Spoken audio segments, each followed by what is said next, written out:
mas ganha quem resiste mais. Essa vida não faz sentido, ela é rasa, tem uma profundidade maior, tem que destravar esse negócio. Volta estudo, volta pra classe, sempre como aluno, você vai ser muito feliz. Quem são seus concorrentes? Qual é o seu segmento? O que é que você faz? Resultado você não controla, mas cada um tem o resultado que tolera.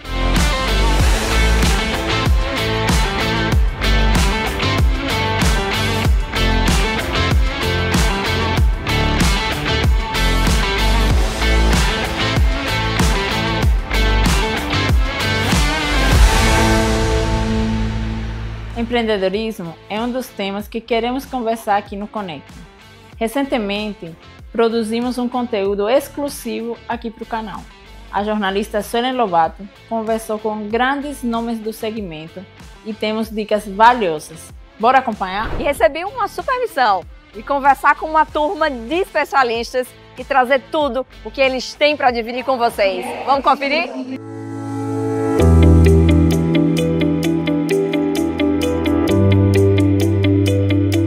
Queria que você trouxesse uma mensagem. Estamos falando para uma empresa que cuida de muitas vidas, de muitas pessoas. Faz quanto tempo que você cuida de gente? 15 anos, completo 15 anos agora no começo do ano, servindo toda essa galera aqui. Quando a gente fala de pessoas, quais seriam os maiores erros, na sua percepção, para cuidar dessas pessoas, para ter atenção ou não ter atenção com essas pessoas? Sim. Via de regra, as pessoas só pensam, decidem e se comunicam muito no nível raso, na mente consciente. E a mente consciente é muito limitada. A gente acha que está no controle da nossa vida, mas a verdade é que isso faz muito pouco. Por mais que a gente saiba o que deve ser feito para produzir o resultado melhor, a gente não faz. Todo mundo sabe qual é a fórmula certa para ter saúde, para ter um relacionamento com reciprocidade, para ter uma boa família, para ter prosperidade. A pessoa sabe conscientemente, mas quem determina se vai fazer ou não é o inconsciente, a mente inconsciente. E a pessoa fica vítima e refém dessa programação que ela não consegue mudar porque é maior do que ela. Como é que faz para desprogramar? Tem técnica, tem forma certa e um dos segredos é ter forte impacto emocional. Então quem fica tentando mudar só na razão, na lógica, na racionalidade, vai repetir os mesmos padrões por muito tempo. Quando você tem forte impacto emocional, uma fração de um segundo muda uma vida inteira. Uma criança pequena não tem que assistir nenhuma palestra para saber que o fogo queima. Sim. Não tem que fazer uma palestra, assistir uma palestra para aprender como é que anda de bicicleta. A experiência, a vivência, a emoção, ela marca o inconsciente. O consciente, ele registra muito pouco. Conscientemente, a gente não lembra nem do que comeu ontem ou 10 dias atrás. Mas o inconsciente, por ter forte impacto emocional, ele lembra do que a gente comeu no Natal do ano passado, no Natal da nossa infância. E qual que é a grande ferramenta que a nossa mente inconsciente usa para aprender ou para reprogramar um aprendizado? Impacto emocional. Então eu vejo às vezes muitas pessoas querendo mudar a vida, mas elas só querem mudar racionalmente. Não vai mudar.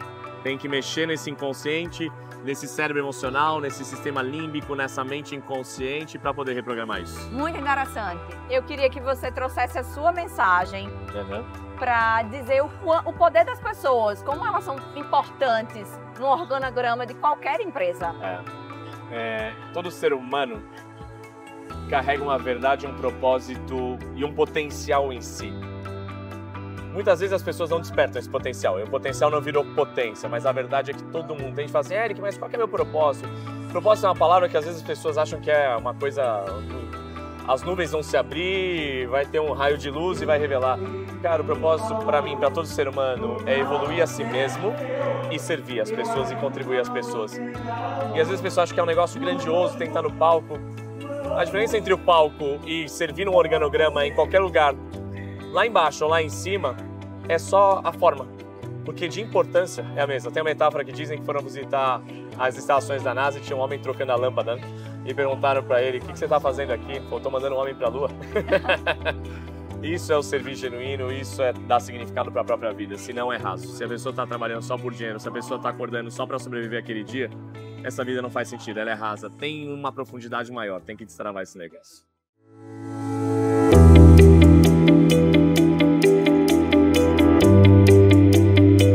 Como você chegou no empreendedorismo? Então, o empreendedorismo ele aconteceu a partir do momento que, com 13 anos de idade, meu pai me propôs abrir uma borracharia. Ele não era borracheiro, era polícia militar, e eu acreditei e comecei a surfar com isso com 13 anos de idade. Quebrei com uns 22 anos de idade, que eu comecei a andar com uma galera que não fazia sentido, que era muito bem financeiramente, mas eu via que aquilo ali era uma barreira de camadas, ali não era verdadeiro. Mas eu vivi aquilo, quebrei, quando eu quebrei eu percebi que essas pessoas se afastaram de mim. E foi a melhor coisa, porque eu voltei para minha raiz e ressignifiquei novamente e entendi uma coisa. Você tem que estar bem com a sua família. As outras pessoas são consequência disso. Qual é a importância de quem é empreendedor estar vestindo a camisa literalmente do seu negócio? Isso se chama posicionamento. Então, a roupa foi um posicionamento que eu entendi que fazia uma diferença. Por quê? Porque para quebrar tudo, eu precisei me quebrar. Eu tive que reinventar. A minha mudança foi que eu tenho uma comunicação muito legal, mas as pessoas, por eu estar sujo, desorganizado, as pessoas não davam esse valor. Aí quando eu entendi, eu falei, opa, peraí, eu não preciso ser o borracheiro das antigas, que desde quando inventaram a roda o cara trabalha sujo, não tem organização, eu tenho mais de 22 funcionários. Então, eu preciso me direcionar.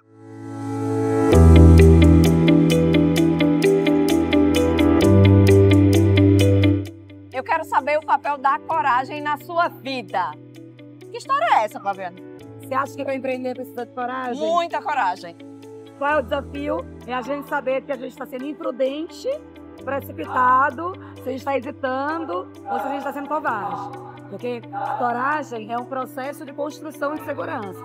Você tem que estar seguro para fazer aquilo que você deseja. Passou um pouquinho do ponto, você se precipita.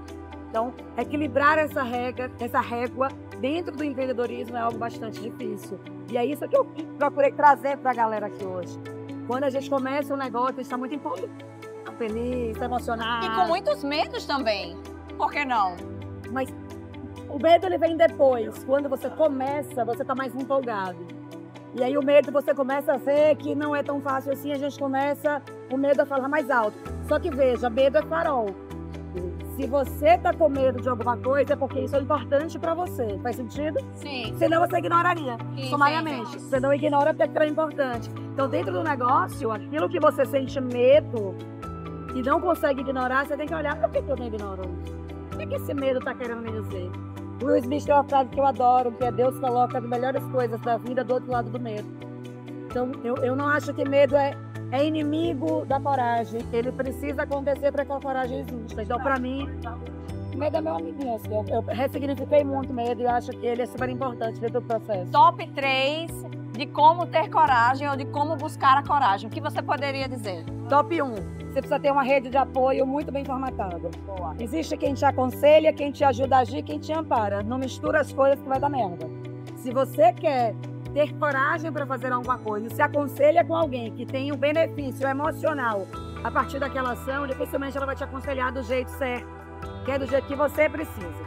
Então, pessoas diferentes exercem função diferente na nossa cadeia. Quem ajuda a agir, quem aconselha e quem ampara. Rede de apoio é o primeiro. Segundo, eu acredito que coragem é inerente. Insegurança é a construção. Imagina que você nasceu corajoso e um muro de insegurança foi sendo construído ao longo da vida. Chega uma hora que essa coragem é capsulada. Porque é tanta coisa que aconteceu. Seu primeiro fora, seu primeiro desemprego, a primeira mudança que você não queria, primeiro fim de relacionamento. E aí você vai construindo esse grande muro. Se você não dá nome às suas inseguranças, você não cria uma estratégia para lidar com elas. Esse reconhecimento é muito importante. Muito bom. Top 3. Coragem requer criatividade. Se você não for criativo, esqueça. Coragem é quando o cotidiano não funciona mais. Se o cotidiano não funciona, você precisa de repertório. Como é que eu acho o repertório? Como é que eu construo? Curiosidade. Curiosidade, hoje, na minha concepção do estudo que eu faço, é a chave para que a gente mude o nosso corpo. Você não tem coragem sobre aquilo que você não tem curiosidade. Você não inova, você não inicia nada, você não muda, você não amplia a sua perspectiva. Então, eu acho que a curiosidade é a mente aberta, sabe? E essa mente aberta faz com que a gente olhe para as coisas e não enxergue apenas aquela coisa. Você olha para uma caixa e você enxerga o palco, você enxerga uma escada, você enxerga tantas coisas. Se a gente não tem curiosidade, a gente nem começa a conversar. Como é que você vai empreender sem curiosidade? Quem são os seus concorrentes? Qual é o seu segmento? O que é que você faz? O que é que você vai trazer? Você precisa estar curioso. Então, Sem criatividade, você não tem coragem, porque você não se torna uma pessoa com repertório e, portanto, uma pessoa muito mais segura.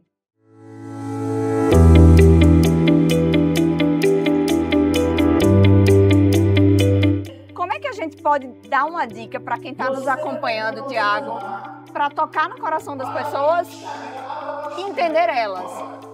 Assim, o principal desafio em vendas é você praticar empatia. Vendas não é sobre o produto que você vende, não é sobre a sua empresa, não é sobre o seu preço, é sobre entender outra pessoa. Quando eu saio de casa para comprar um martelo, eu não quero um martelo, eu quero ter um quadro pendurado na parede. E o papel central do vendedor é entender qual o problema que o teu cliente está tentando resolver e parar de falar de produto e passar a falar sobre como resolver esse problema. Esse seria o maior erro que você observa hoje no contexto? Então, o maior problema que existe é que a maior parte dos clientes não tem 100% de consciência de como resolver o seu problema. E a maior parte dos vendedores está muito concentrada em falar de produto. Então, eu não sei qual é o meu problema e o outro só fala de produto. Essas duas linguagens não se falam, por isso que a taxa de conversão é tão baixa. Quando o vendedor esquece o produto e passa a fazer perguntas para ajudar o cliente a entender melhor o cenário e ajudar ele a tomar uma melhor decisão, o nível de jogo muda. Existe produto ou serviço difícil de ser vendido? Não. Existem pessoas que não são consultivas ou que não se preocupam de verdade com o cliente. Quando isso acontece, o resultado não vem. Como é que eu posso melhorar essa minha jornada? Estuda. A vontade de estudar e de se preparar tem que ser maior do que a vontade de vender. Quanto mais o vendedor estuda, quanto mais ele treina, quanto mais ele se provoca, mais resultado ele traz. Thiago, mensagem para a gente finalizar a nossa conversa, para quem está acompanhando e se acha incapaz. Resultado você não controla, mas cada um tem o resultado que tolera. Se hoje você não está vendendo tanto quanto você gostaria, é porque você está tolerando isso. Se você não tolera, se revolta, estuda mais, executa mais, aprende mais. O resultado que você ainda não tem é pelo que você ainda não sabe. Se revolta com o resultado medíocre e vão embora pro topo.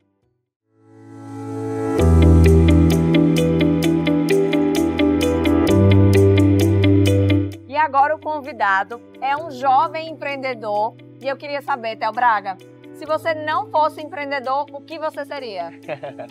Muito boa essa pergunta. Eu acho que só existe dois tipos de pessoas. Empreendedores, seja no seu próprio negócio ou no negócio de terceiros. Pessoas que têm autoridade, que vão, ousadia, entram e empreendem. Ou pessoas mornas. Pessoas que fazem o que tem que ser feito, pessoas que não fazem nada além disso. Então, eu não me vejo sendo outra coisa a não ser empreendedor. Tanto no meu negócio quanto no negócio de terceiros. Eu acho que empreender é muito mais do que um adjetivo de negócios, de empresário. É um adjetivo de estilo de vida. Da pessoa fazer, executar, sempre fazer mais do que demandar. Quando a gente analisa eventos como esse de empreendedorismo, a gente sente um pouco de falta da participação da galera mais jovem. Pois é. Como é que a gente pode falar para essa turma e o que dizer para alguém que ainda não despertou para esse lado? Cara, eu acho que tem um preconceito com os jovens, porque muitos deles não têm resultado ainda. Então, eu mesmo com 25 anos, mesmo com os resultados que eu venho acumulando, mesmo com tudo que eu venho fazendo, existe um certo receio. Mas você só quer para isso com duas coisas: atitude ou ousadia. Então, quando você vai para frente, você mostra o seu resultado, você mostra que não é espuma, você dá resultado de fato, que você está fazendo, está liderando, está executando, é aí que você vai precisar de um papo como esse. Então, acho que o meu papel aqui é muito de inspirar outros jovens também, ajudar eles, mostrar para eles que muitas vezes o caminho não é esperar a herança de um pai, algo que caiu, que é o suor de um terceiro. Mostrar para eles que sim, ele pode empreender, ele pode fazer, e que ser sucessor é muito diferente de ser herdeiro. Então... Qual é a diferença, então? Herdeiro é quem vai gastar tudo aquilo que você batalhou para conquistar. E sucessor é quem vai transformar isso em muito maior. Quando você entende que o seu teto é o piso do seu filho. E a minha obrigação como sucessor é de transformar o que o meu pai construiu em muito maior. Porque eu já nasci num ambiente muito melhor do que ele tinha lá atrás. Então esse é o meu papel. Na jornada do empreendedor, existem muitas dificuldades.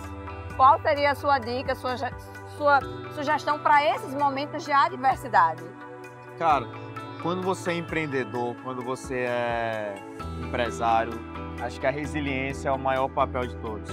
Então, se levar porrada e manter de cabeça erguida, seguir em frente, entender que a jornada ela não é uma crescente. Existem vários percalços no caminho. E ganha não é quem é o melhor, mas ganha quem resiste mais. Então, aqueles dias que você está cansado, que você parece que chegou de uma guerra, de uma batalha, eu acho que são os dias que vão construindo lá na frente. Quando o resultado vem, tudo faz sentido.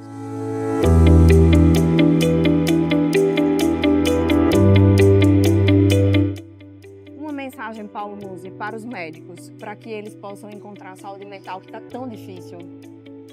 Olha, é muito difícil você ter saúde mental na sociedade hoje da forma que ela está construída. Agora, dentro da medicina, o que tem ficado cada vez mais complicado é a quantidade de informação que a gente tem e como que você vai priorizar e principalmente confiar na informação que você recebe. Eu acredito que existe a necessidade agora da gente voltar para a faculdade. O médico se formava na década de 50, 60, 70, até 80, né, sabendo tudo da faculdade.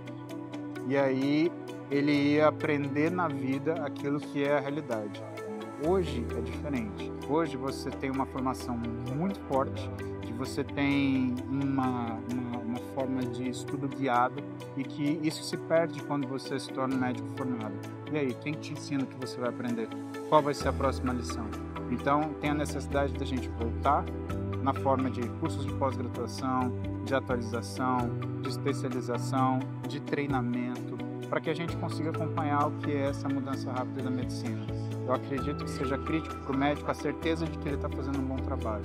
Eu imagino porque todos os médicos com que eu conheço, eles têm essa mesma dor, né? Poxa, como que eu faço um trabalho de excelência?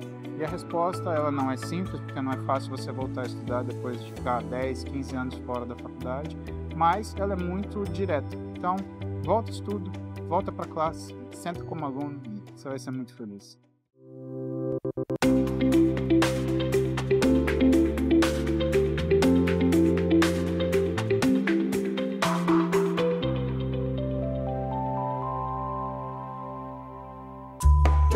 Das missões que você tem, dos cargos que você desempenha, eu só vou falar, empresário, médico, qual é o que mais satisfaz o seu coração? Ser marido da minha esposa.